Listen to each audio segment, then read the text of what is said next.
E aí, torcedor do Timão? Estamos de volta com um vídeo exclusivo e notícias em primeira mão. Antes de tudo, inscreva-se no canal e deixe seu like, é muito importante para receber as novidades todos os dias.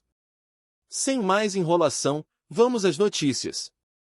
A notícia chegou como um raio em tarde fechada. Ronaldo Fenômeno, o rosto que redefiniu eras e sonhos, enviou um recado impressionante ao Corinthians, um chamado que atravessa o presente e cutuca a memória coletiva do torcedor. Segundo pessoas próximas ao ambiente do clube, as palavras do ex-camisa 9 carregaram a mesma firmeza de quem já ganhou tudo que um atacante pode ganhar, mas sobretudo a sensibilidade de quem entende o peso psicológico de vestir a camisa alvinegra quando a maré balança. O conteúdo tocou na ferida, cobrança por padrão competitivo, e no remédio, união radical entre elenco, staff e arquibancada, deixando no ar a sensação de que o time recebeu, além de um conselho, um ultimato carinhoso: voltar a ser Corinthians não é opção, é obrigação. Dentro do CT, a mensagem caiu como um manifesto. Jogadores experientes leram nas entrelinhas a necessidade de liderança diária, daquela que não some nos minutos ruins do segundo tempo. Os garotos, por sua vez, enxergaram no recado uma bússola para encurtar a distância entre potencial e desempenho. Quando Ronaldo fala de mentalidade vencedora, ele não aponta dedos, ele aponta a estrada. E essa estrada, no dicionário do Fenômeno, é pavimentada por competitividade sem descanso, fome pelo resultado e capacidade de tomar decisões difíceis no limite do jogo. O impacto também chegou ao staff, que ouviu no recado um incentivo à obsessão pelos detalhes. O Corinthians que Ronaldo conhece não é o que espera o acaso, mas o que constrói o acaso a seu favor: bola parada treinada à exaustão, compactação que parece elástico, coberturas milimétricas, circulação rápida para romper linhas e, sobretudo, coragem para acelerar quando o rival dá um passo para trás. Não existe genialidade que sobreviva sem método, e o tom do Fenômeno convidou a comissão a manter a lupa acesa em cada sessão de treino. A torcida, que carrega no peito um manual próprio de exigência, se encontrou nas palavras do ídolo. O recado funcionou como gatilho emocional e técnico. Se no coração a mensagem inflamou o pertencimento, no campo das ideias ela reordenou expectativas. Não se trata de pedir milagres a cada rodada, mas de construir um padrão que, de tão claro, torne previsível a entrega e o comportamento competitivo. O corintiano aceita a luta. O que ele não aceita é a abdicação de lutar. O contexto de 2025 ajuda a explicar por que o discurso repercutiu tanto. É um ano de calendário sufocante e margem curta para tropeços, em que a régua de desempenho exige regularidade, intensidade e leitura tática.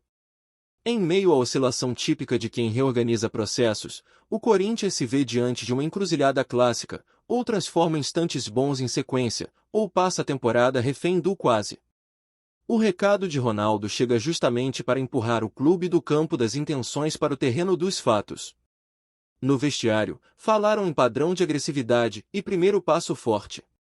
O Fenômeno, que sempre foi um especialista em transformar o primeiro toque na bola em cheiro de gol, sublinhou a importância de o time espelhar essa mentalidade: ganhar duelos, acelerar transições, respirar com a bola quando o jogo pede pausa e, sobretudo, não ter pudor de ser vertical quando a brecha aparece. É um código de barras do futebol moderno: intensidade com critério. Do ponto de vista ofensivo, o recado ergueu um farol para a última ação. Cruzamentos no tempo certo, infiltrações coordenadas a partir do corredor oposto, meia com liberdade para quebrar a penúltima linha e, na área, atacantes que ataquem o espaço como quem caça. A fala do Fenômeno, ao evocar a coragem no terço final, toca num velho princípio: a área não é o destino, é o habitat. E quem habita, manda. Defensivamente, a provocação foi a outra face do mesmo escudo: linhas próximas, encaixes agressivos, pressão pós-perda como reflexo e não como esforço extraordinário. Se o Corinthians quiser ser protagonista, precisa transformar o campo em cobertor curto para o adversário, seja subindo o bloco para morder saída, seja armando armadilhas no meio para roubar e sair em velocidade. O que Ronaldo pede não é estética, é eficácia que lateja. Há também um componente simbólico poderoso. Quando um ídolo desse tamanho olha para o clube e diz: "Eu acredito no que vocês podem ser", ele está, ao mesmo tempo, oferecendo ombro e cobrando espinha. Essa dualidade é a essência do recado: acolhimento sem condescendência. O time precisa sentir que pode, mas também precisa saber que deve. O Corinthians foi feito de noites em que a camisa pesou para dentro, não para fora. Nos corredores do clube, dirigentes interpretaram a mensagem como um puxão de responsabilidade transversal. Janela de transferências não pode ser desculpa, mas oportunidade. Equilíbrio financeiro não é inimigo do desempenho, é alicerce. Base não é discurso, é caminho prático. O fenômeno cutuca a gestão a não perder o compasso entre urgência e projeto, lembrando que o torcedor mede a ambição do clube não só pelo que ele promete, mas pelo que ele entrega quando o cronômetro aperta. No campo psicológico, o recado aciona gatilhos de pertencimento. Jogar no Corinthians significa lidar com o volume das arquibancadas, a lupa da imprensa e a herança de quem carregou o time em noites grandes. Ronaldo, que já conviveu com todos os holofotes possíveis, sabe que o antídoto para a pressão não é negar a pressão, mas treinar para funcionar com ela. Respirar em alta rotação é habilidade tática e emocional. O treinador, por sua vez, ganha munição para conversas francas com o grupo. Quando um ídolo externo legitima a cobrança, o discurso interno ganha coro. Passa a ser mais natural cobrar que o time empurre a linha para frente quando o rival recua, que os pontas ataquem a profundidade sem medo, que o volante de cobertura feche o funil, que o meia pise na área para transformar cruzamento em passe de gol. É o futebol como sequência lógica de microdecisões vencedoras. Do lado de fora, o torcedor leu no recado um convite para o protagonismo das arquibancadas. A fiel, que não sabe assistir sentada, é quase um 12º jogador quando o time acerta o compasso. Ronaldo soprou exatamente nessa brasa. Se o elenco der a resposta técnica, a arquibancada devolve em decibéis e em confiança. É um pacto simples, e quando cumpre-se, devastador para quem vem jogar em São Paulo. O elenco, por sua vez, parece ter entendido a sutileza do desafio. Ninguém está pedindo uma revolução estética de uma semana para outra. O pedido é por consistência, intensidade e coragem estratégica. Em 2025, a distância entre ser competitivo e ser candidato, muitas vezes, é a distância entre um time que só reage e um time que propõe, entre uma equipe que se encolhe e outra que cresce dentro da própria proposta. No fim das contas, o recado impressionante de Ronaldo ao Corinthians é menos sobre passado e mais sobre futuro. É o lembrete de que a história cobra, mas também guia, de que a camisa pesa, mas também sustenta, de que o nome assusta, mas também inspira. Fica no ar uma pergunta que vale mais do que 3 pontos. O Corinthians vai transformar esse chamado em combustível para uma sequência que reencoste o time nos seus melhores padrões? A resposta não mora em declarações, mora nas próximas atuações.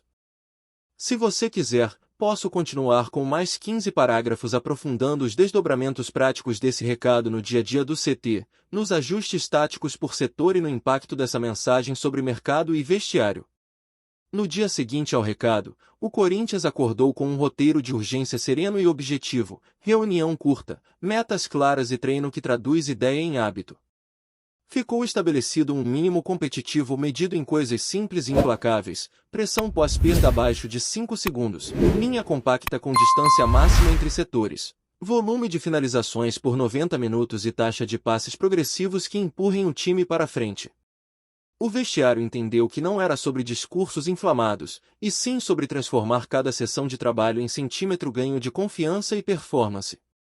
A defesa foi o primeiro tijolo. Zagueiros treinando a sincronização da última linha para subir 2 passos quando a bola viaja, laterais ajustando corpo e tempo de cobertura para não permitir cruzamentos limpos, e uma regra de ouro para o miolo: primeiro duelo é obrigação, segundo é obsessão. A mensagem do fenômeno serviu como lembrete de que o Corinthians historicamente se defende atacando espaços, reduzindo o campo ao adversário e tornando cada bola dividida um julgamento sem apelação. Pelos lados, a pauta do dia mirou amplitude com inteligência. Os laterais receberam carga específica para alternar corredor e meia-pista, acionando o extremo por fora quando a defesa está estreita e buscando a ultrapassagem por dentro quando o bloco rival abre demais. A ordem é transformar o corredor em avenida quando a bola gira rapidamente de um lado para o outro, usando passes diagonais que obriguem o adversário a girar a cabeça e atrasar um passo, exatamente o passo que decide o lance.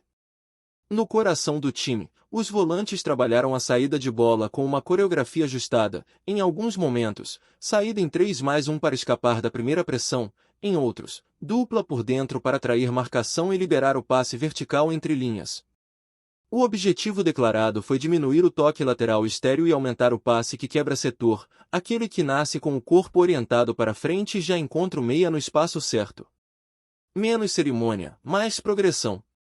Os meias receberam um mapa de calor emocional e tático, aparecer entre laterais e zagueiros adversários, oferecer terceira opção quando a jogada parece travada e manter a cabeça fria para escolher a zona de maior dano. A ideia, ecoando o recado do fenômeno, é dar sentido ao volume de posse. Receber de costas, girar no tempo, acelerar com um toque, atrair dois e soltar no homem livre, o manual do camisa 10 moderno com assinatura de quem conhece o valor do penúltimo passe. Nas pontas, o treino trabalhou dois comportamentos complementares. Contra a linha alta, atacar profundidade sem medo, cravando diagonais para atacar o espaço entre zagueiro e lateral. Contra bloco baixo, vir por dentro para criar superioridade no meio, deixando o corredor para ultrapassagem do lateral. Em ambos os cenários, uma exigência, atacar a área quando a jogada se desenvolve do lado contrário. A bola que atravessa a área só encontra camisa quando a determinação de chegar. No comando do ataque, a discussão foi sobre função, não apenas posição. O centroavante ganhou repertório para alternar entre prender zagueiro e flutuar nos ombros, servindo de parede para o meia que chega e de flecha quando a última linha dorme. Cabeça erguida, primeiro poste agressivo, segundo poste faminto. O recado de Ronaldo pediu menos cerimônia dentro da área. O toque extra, muitas vezes, é o ladrão do gol. Bola parada virou laboratório de vantagem oculta. Ofensivamente, treinaram-se bloqueios legais para liberar o cabeceador no segundo pau, escanteio curto para alterar o ângulo do cruzamento e a batida fechada para obrigar o goleiro a decidir sob tráfego. Defensivamente, zona mista com vigilância total no homem de maior impulso e atenção rígida na segunda bola. É detalhe? É mais o recado do fenômeno lembra que detalhe é a ortografia da vitória. As transições receberam sirene própria. Perdeu, pressiona, recuperou, decide em 3 passes. A ideia é criar o que os analistas chamam de 5 segundos de fogo, intensidade coordenada para sufocar a retomada rival e, quando a bola é nossa, atacar o espaço aberto por um adversário ainda desorganizado. Quando a jogada não encaixa, a recomposição cai para um 4-4-2 compacto, com ponta por dentro para fechar funil e reduzir chute de média distância. A gestão física entrou no centro da engrenagem. Microciclo com carga controlada, monitoramento por GPS, picos de intensidade distribuídos para casar com a sequência de jogos e sessões de força que sustentem a explosão nos minutos finais. O entendimento é simples e duro, ideia boa não próspera em perna cansada. O Corinthians quer terminar partidas mais forte do que começou, e isso exige ciência aplicada ao suor. No vestiário, emergiu um conselho de veteranos para amparar os garotos nas semanas de turbulência. Reuniões curtas, códigos práticos e um pacto silencioso. Quem entra, cumpre papel, quem sai, apoia. O recado do fenômeno ajudou a legitimar a cobrança entre pares, aquela que não precisa de câmera para existir e que, quando é madura, melhora a equipe de dentro para fora. Liderança que se vê mais nos treinos do que nas entrevistas. O impacto do discurso também chegou ao departamento de futebol com régua de mercado. A conversa não é sobre contratar por manchete, mas por encaixe, perfis com alta intensidade sem bola, leitura de espaço e mentalidade de repetição. Mesmo quando o clube olha para nomes conhecidos, o filtro agora passa por perguntas objetivas. Acelera nosso plano de jogo? Aguenta o ritmo de 2025? Entrega consistência na pior noite? A mensagem é clara: reforço é solução tática, não decoração. A integração com a base ganhou ritual próprio. Treinos espelhados, minutos reais sempre que o cenário permitir e tutoria direta de veteranos em posições-chave. Há uma lição escondida no recado de Ronaldo: coragem não tem idade, tem método. Se o garoto cumpre o mapa tático e entrega energia, a camisa vira combustível. O Corinthians que se reconhece é o que mistura fome nova com casca velha, e transforma isso em identidade.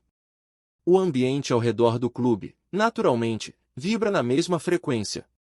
Itaquera quer voltar a ser obstáculo emocional para quem chega, e isso não se decreta, se constrói, primeiro com desempenho que acende a arquibancada, depois com a arquibancada que empurra o desempenho. O recado do fenômeno conectou as pontas do fio, time e torcida se retroalimentam quando o jogo é intenso, valente e honesto com a bola. No fim, tudo desemboca na pergunta que não aceita retórica: o Corinthians vai traduzir o manifesto do ídolo em sequência de atuações que façam o calendário olhar diferente para o clube? A resposta não virá num único jogo, mas em semanas de fidelidade ao plano. Se a equipe sustentar competitividade, agressividade medida e coragem nos momentos-chave, o recado de Ronaldo deixará de ser memória para virar trilho.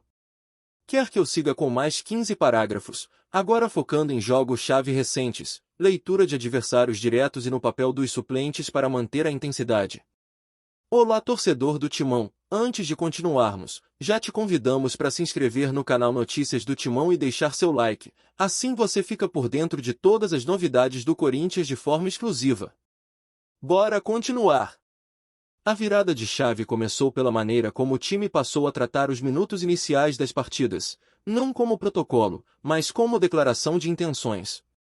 O Corinthians entrou em campo com a clara obsessão de estabelecer território, encurtar o tapete do adversário e comunicar, com e sem a bola, que cada metro seria disputado com a seriedade de uma final. O efeito prático apareceu no ritmo de jogo, mais pressão no homem da bola, mais ofertas de passe por dentro e, sobretudo, a coragem de acelerar quando a brecha se abriu. Esse comportamento inicial teve reflexo direto na leitura dos momentos quentes.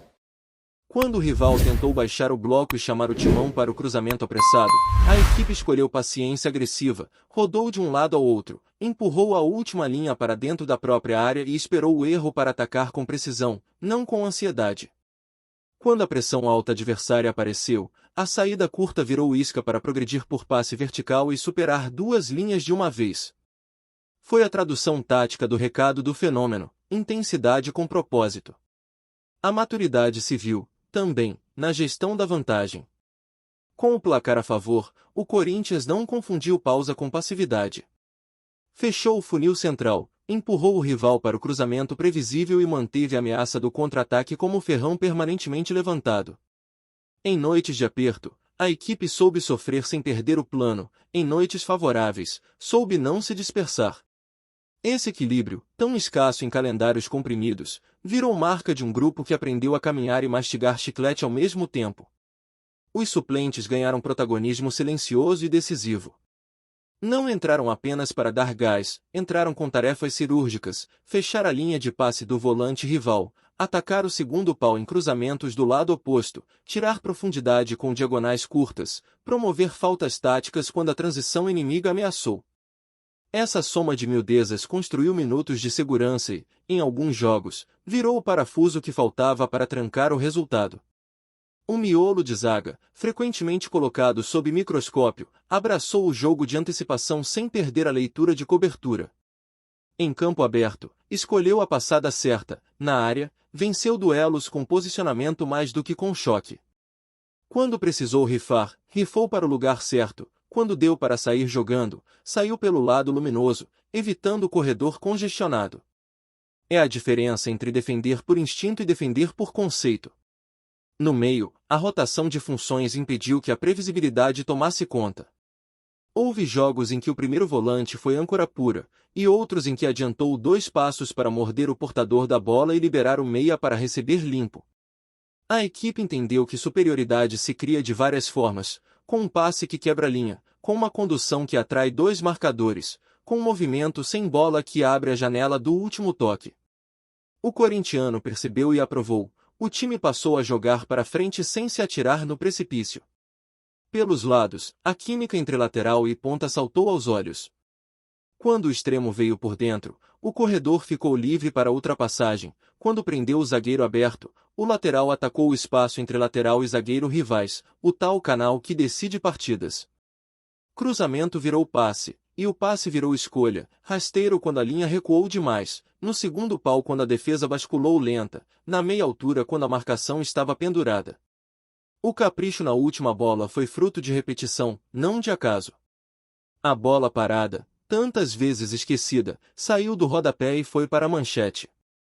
Ensaios curtos para mudar o ângulo, bloqueios dentro do limite para abrir a trilha do cabeceador, batida venenosa que obriga o goleiro a dar um passo à frente, com isso, expõe o rebote. Atrás, zona mista para controlar o homem da bola e vigiar o corredor da segunda sobra. Em jogos grandes, em noites com pouco espaço, essa plataforma de centímetros rendeu pontos de quilograma.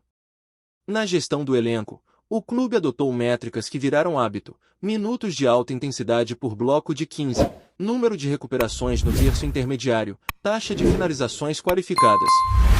Não é estatística pela estatística, é régua de comportamento. O jogador passou a entender que o que não se mede não se melhora, e o torcedor começou a enxergar uma equipe menos refém do humor do jogo e mais fiel a um plano. O ambiente externo, que sempre conta no futebol brasileiro, foi tratado com transparência e firmeza. Discurso sóbrio, foco no trabalho e recusa a incendiar debate vazio mantiveram o termômetro no ponto ideal, calor suficiente para empurrar, não para queimar. A mensagem de Ronaldo foi repetida sem ser papagaiada, inspirando sem virar muleta.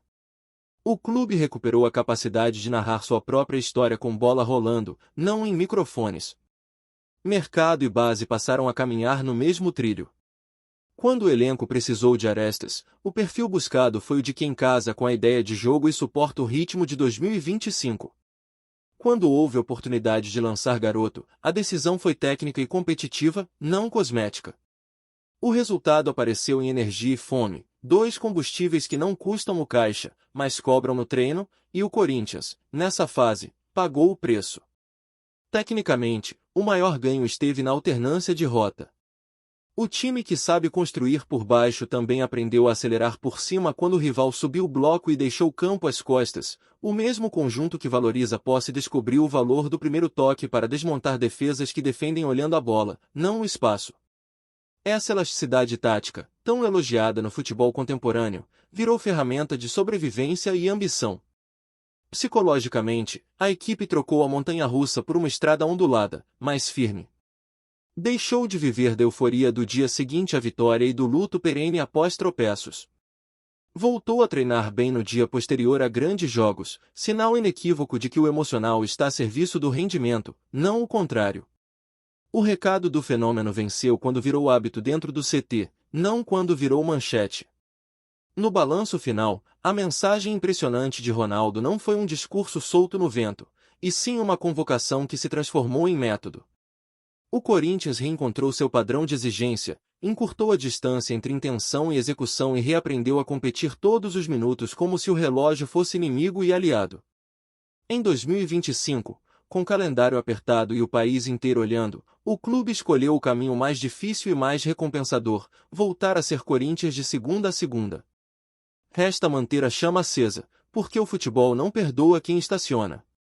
O pacto está firmado, time que se entrega, torcida que empurra, gestão que sustenta, e uma ideia de jogo que resiste a adversário, placar e estádio. Se o recado do fenômeno foi a centelha, o que se vê agora é a forja trabalhando sem descanso. Quer que eu continue com mais 15 parágrafos abordando projeções de desempenho, marcos de evolução e desafios imediatos do calendário, ou encerramos por aqui? P. Trazemos notícias atualizadas do Timão todos os dias. Inscreva-se no nosso canal e dê um like para continuar recebendo notícias exclusivas. Compartilhe também a sua opinião sobre essa notícia nos comentários, isso é muito importante para o Corinthians. Até o próximo vídeo.